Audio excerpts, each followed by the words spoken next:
Our scripture reading this morning is from John's Gospel, the 14th chapter. Listen now for the word of the Lord.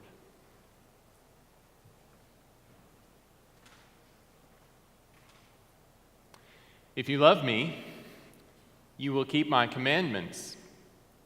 And I will ask the Father, and he will give you another advocate to be with you forever. This is the Spirit of truth, whom the world cannot receive because it neither sees him nor knows him. You know him because he abides with you, and he will be in you.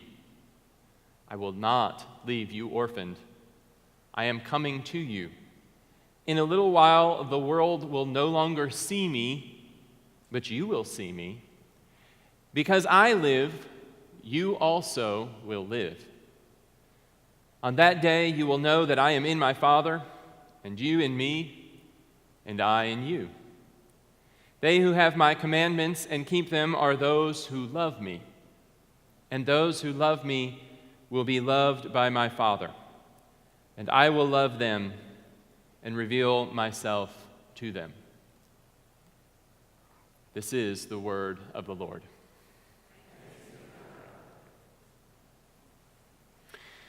Before I get started today, I have to say a word of thank you. Many of you know that my father-in-law passed away a little over a week ago, and you all have been just an outpouring of love and support from you. You have sent cards, texts, emails.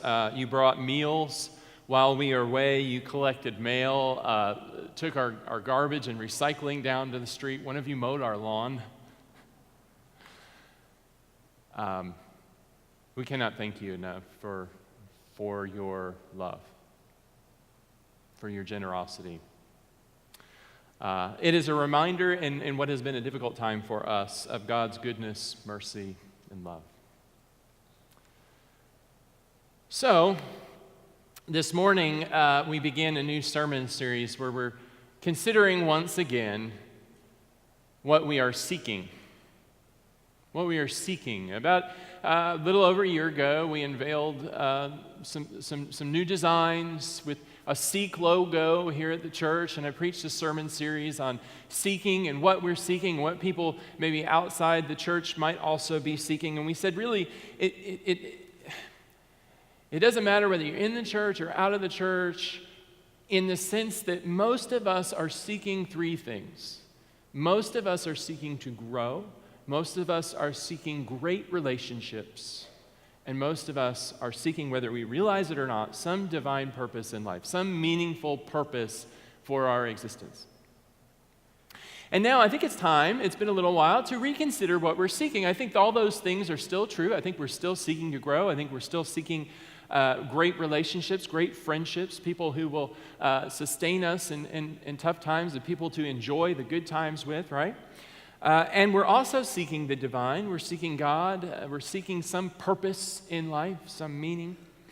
But I'd like to put all of that into kind of new terms for us, to think once again what we as a church and what the society around us, what people are looking for. What are we seeking? Because I think we're still seeking. And so I've been thinking about that. What is it we're seeking? What is Jesus's speech to his disciples today tell us about what Jesus thinks we might be seeking? And I've been thinking about those places, and maybe you have one of those places. Some folks call them thin spaces. Maybe you've heard that term before, but those places where you go that you know you just experience God when you're there. A thin space, that place where, God's always present, but maybe these are the places in life where it's just something about the atmosphere, there are less distractions, or maybe just something there kind of reminds you that God is there too. And for me, I have a few of those. One of those, you won't be surprised to hear this, is Colorado. The mountains, the thin air kind of puts me in a thin space. Excited about the men's retreat coming up. Man, if you're thinking about the retreat, we're still taking deposits. We're still looking for more guys to join us on that retreat in July. And if you don't know what I'm talking about, there's information in the narthex about it. But that cooler weather in the summer, the windows open, relaxed atmosphere, the beauty of nature just puts me in mind of how close God is. Those things, I think, are a taste of the good life, right? Beautiful weather, being able to take a breath and relax, being surrounded by friends, family. Those are good things in life, right? And I think if we were to consider what most of us are seeking, it's really more of those moments. It's more of that, right? I mean, because we get to experience that from time to time. Today is Sunday. For so many of us, that's a day when we can gather with friends or family, relax a little bit. We don't have to worry about working, right? It's the good stuff in life, and we want more of that. So many of us are seeking more of that in our lives. We're seeking life abundant, like Christ promised. And so I want to talk to you today about life. I think people are really seeking life, and we are often seeking life, whatever that means to us. So I want to consider, what does that mean? What does that mean for us to be seeking the good things in life? Well, I want to suggest that that's three things. One, life is safety. We want to be in a place where we can be safe, where we know we're safe, right? We want to be in a place where we're included and welcomed, where we're valued, listened to, affirmed. People are glad we're there. And we want life. Life is abundance. I said that before. That's a key term. Jesus used it about life. And so already, immediately, we see in our John passage, Jesus tells his followers, because I live, you also will live. He's talking about this kind of life here. He's talking about a life that is, not always safe by the world's standards. We know taking up your cross doesn't feel safe. But when you're in the arms of God, there's no safer place. Right? Jesus said, I'm the good shepherd. We were reminded of this just a few weeks ago. I'm the good shepherd. I will look after my flock. I will take care of you. I will guard you from the wolves, he said. If we said, again, life is being welcomed and included, Jesus welcomed children. He welcomed foreigners. He welcomed sinners, tax collectors. He welcomed those who put him on the cross into conversation, invited them into a life of faith. They didn't take him up on it, but he welcomed them. And then life abundant. What greater life abundant than what Jesus promised? He promised a life, and a life abundantly. He said you could live life abundantly. And I think that's what we're looking for. I don't know about you. I could use more of that abundant life. I could use more of that space where I know that I'm safe, I know that I'm welcomed, and I'm free to live an abundant life, right? And the good news is, again, we're not that different from people outside the church. They're really seeking those things too.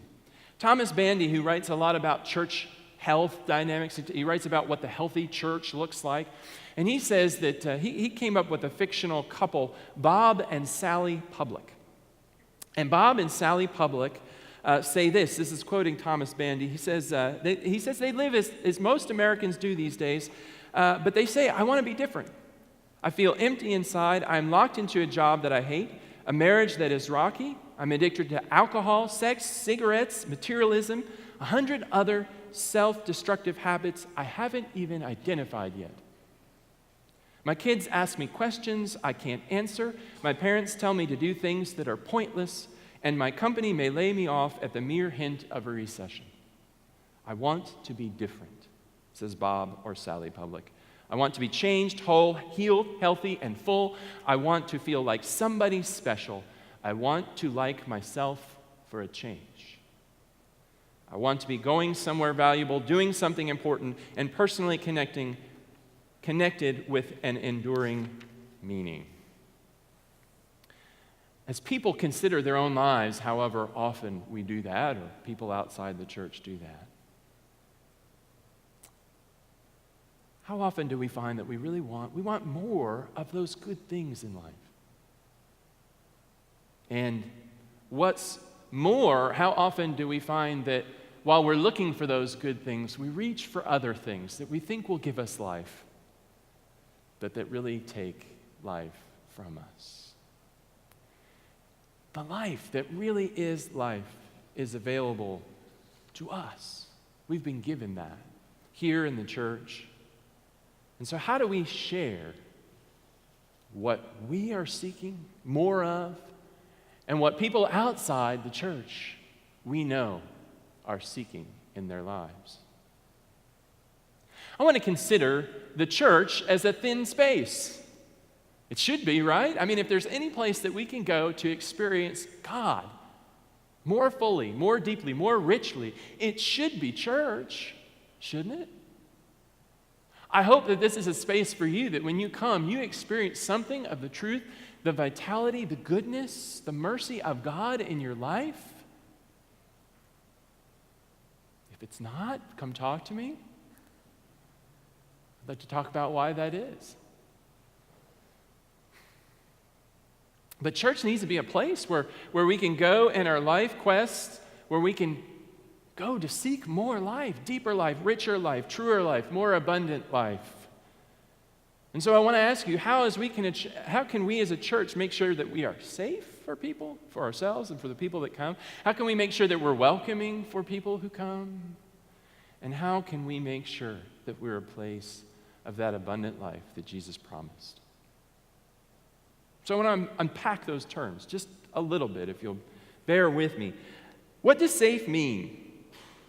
Well, safe, especially in the church, means not judged, not betrayed, not gossiped about, not slandered, not manipulated. A lot of that's going on around, right?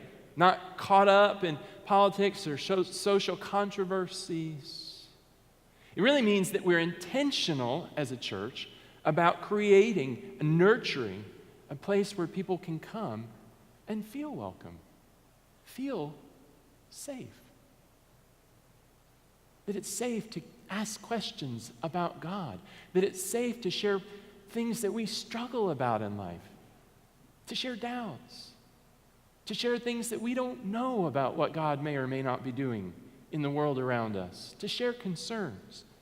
Safe also to share joy, to celebrate, to be a little vulnerable with our friends in Christ. And so we offer that life, we offer that safety. Safe means really in the church being loved. It means being loved, offering that love of Christ that makes us safe to be. And that's not always common. According to some statistics that I saw this week, 87%, I wish it was only 87 people, 87% of people in this country label Christians as judgmental. 87%. 7 out of 8. Wow. I mean, that doesn't sound like safety to me. And I understand we have our worldviews, we have our ways of seeing things, we have our way of understanding God's truth. All that is true. But if we can't create a space where people think it's even safe to come, they think automatically 7 out of 8 people think that they're going to be judged the minute they walk in the door. What are we doing? What are we doing? In 1 Peter, we heard this morning. Karen read it for us. He tells the early church to always be ready to make your defense to anyone who demands from you an accounting for the hope that is in you. That is, if people see that you're hopeful and joyful and they want to know why, tell them. Be ready to tell them about the gospel of Jesus Christ.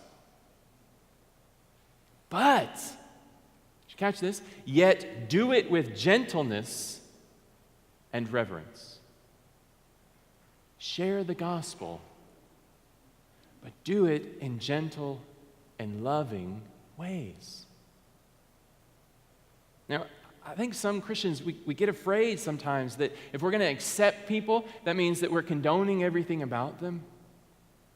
And that's just not true. Accepting people is not an endorsement of everything about them. It is loving people in the way that we know God loves them, and welcoming them and inviting them into a place and space where who knows how God might come into their life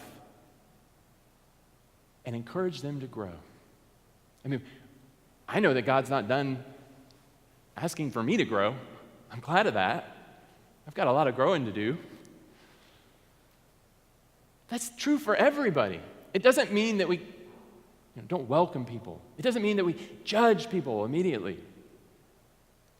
We welcome people into the space. We create a safe space and let people feel welcome and valuable and important as we know that God sees them. Then look at what God can do then in their life once they have that relationship again with Jesus Christ. Once a month we meet. I meet with your greeters and ushers. I did that this morning. And I often just remind them the story of the prodigal son. When he came back, we know the story. The father rushed out to meet him and gave him the best robe, put rings on his fingers, all that stuff, killed the fatted calf, and they had this party for him, right? Why? Because the father was overjoyed that the son came back. And we know that that is God's Spirit, God's joy about everyone who comes to church on Sunday morning. So why should we communicate anything different than that? Than the love that the Father has for them, the joy that God has for them to be here, for you to be here. We're glad you're here. And there is a great abundance in this. I mean, we've already talked about safety. We talked a little bit about welcoming people, really welcoming people, not judging people. And when we come to church seeking life, seeking a safe place, seeking to be welcome, seeking abundance, often, not necessarily here, but often in churches, what we find is a needy institution. You know what I'm talking about. Committees that need another person the minute you walk in the door. It's so tempting for us churches, to fall into the mindset of this institutional church. We've got to maintain the institution. We've got to keep things going. We've got to oil the cogs and put people in the right places, right? To the point where we can almost fall into the trap of thinking that people come to help the church go, when it's really the other way around. The church is here to love on the people and to share the message of Jesus Christ with everybody. Let us remember that. We're Presbyterians. We like our committees. I'm not knocking that. We like our documents. We like our procedures. We like all those good things, checks and balances. There's a reason for that. It helps keep things safe, right? The more people involved in a decision, the safer the decision generally is. There's a reason why we do what we do, and that's great. Let's just not get caught up in the institution, being here for the people to serve. It serves the people. God came for the people of the church. We, the people, are the church. That's who Jesus came for, you. Not so that we could form a whole bunch of committees. They're great, but Jesus came for you. And that's great news. When we remember that all this that we do here, all the sometimes busyness and activity and the procedures and the rules that we set up, all that is to remember how we find and serve and live in that good life that Jesus promised us together and offer it to others. We keep things in perspective as a church. Then we are offering life. We're feeding people, not feeding upon people, right? I'm going to show you a video this morning. I want to stop talking and show you a video for a few minutes anyway of somebody who has found life in this place. And I'm so grateful to show this. Hi, my name is Ian Isom. I'm the son of Lori Isom, and I've been coming to this church for 15 years now. When I came to this church, I really wasn't seeking anything in particular because I was not even 2 years old yet. So there's not a whole lot to tell you about that other than I was looking for maybe some snacks and some food. That sounds good to a 2-year-old. But I can definitely tell you what I'm seeking now. So being here for 15 years, I've seen this church go to some pretty deep lows and some pretty high highs. And I can tell you that I've been there through all of it. And I think that now our church is in a point of very high. I think that our church is full of life, and that's what I come here seeking. I seek the children's moment where all the kids are full of the steps, and I'm seeing life in the coho garden and all the things that the youth have been doing over the past years. And I think that that's something really special considering where we were just a couple years ago. Our church on the outside maybe wasn't dying, but I think it was. We didn't have kids. We didn't have very happy people, I guess. And I think that with the help of some very good people, I think that our church is more alive than it's ever been. And I feel like that is something really worth seeking. And that's what I seek at First Presbyterian Church. Safe, welcoming, lively, and abundant. Did you hear that? Thank you, Ian. Thank you for articulating that for us, for sharing that with us. Ian is graduating today. He and our other graduating seniors are so proud of them. As an aside, I have to say one of the really sad parts about what happened a week ago was not being able to be here for Youth Sunday, and I really missed that. So thank you to our youth, all of you who participated in that. It was sad to miss that, but thank you all. That is life. Do you hear that? Life. It was to the brim in what Ian said. Life abundant. It's here. It is. And people out there are looking for that. They're looking for life. They're looking for encouragement. They're looking for abundance. They're looking for safety. They're looking to be welcome somewhere. How many places do you go where you're really welcome, right? Sears had it in their commercials a few years back, a good life at a great price, right?